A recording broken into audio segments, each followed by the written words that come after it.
MOH processing ചെയ്യാൻ വേണ്ടിയിട്ട് ആവശ്യമായ റിക്വയർഡ് ഡോക്യുമെൻ്റ് എന്തൊക്കെയാണ് നമ്മൾ ചെക്ക് ചെയ്യാൻ പോകുന്നത്. ബേസിക് ഡോക്യുമെൻ്റ് എന്ന് പറയുന്നത് നമ്മുടെ പാസ്പോർട്ട് കോപ്പി തന്നെയാണ്. അപ്പം വാലിഡ് ആയിട്ടുള്ള പാസ്പോർട്ട് കോപ്പി ഉണ്ടായിരിക്കുക. രണ്ടാമത്തത് നമ്മുടെ ഹയർ സെക്കൻഡറി സർട്ടിഫിക്കറ്റാണ്. ഹയർ സെക്കൻഡറി സർട്ടിഫിക്കറ്റ് വളരെ ഇമ്പോർട്ടൻ്റ് ആയിട്ടുള്ളൊരു ഡോക്യുമെൻ്റാണ് ഹയർ സെക്കൻഡറി സർട്ടിഫിക്കറ്റ്. പല നാഷണാലിറ്റിക്കും 10th കഴിഞ്ഞാൽ വിത്തൗട്ട് ഹയർ സെക്കൻഡറി നേരിട്ട് നേഴ്സിങ്ങിൻ്റെ കോഴ്സ് പഠിക്കാൻ പറ്റും.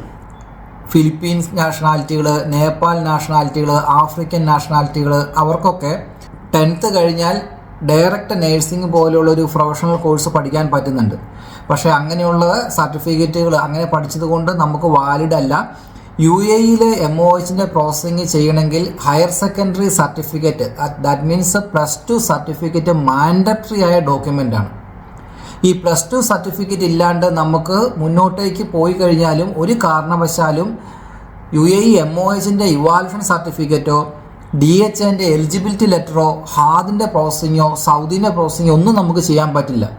ഇവിടുത്തെ ഗവൺമെൻറ്റിന് ഏറ്റവും ഇമ്പോർട്ടൻ്റ് ആയിട്ടുള്ള ഡോക്യുമെൻ്റാണ് +2 സർട്ടിഫിക്കറ്റ് അഥവാ higher secondary certificate.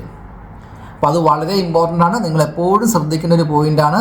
Higher secondary ഇല്ലാണ്ട് നിങ്ങൾ മുടക്കുന്ന പൈസ നിങ്ങൾക്ക് ലാസ്റ്റിലേക്ക് എത്തുമ്പോൾ ഉപകാരപ്പെടാൻ ഇല്ലാണ്ടായി പോകും.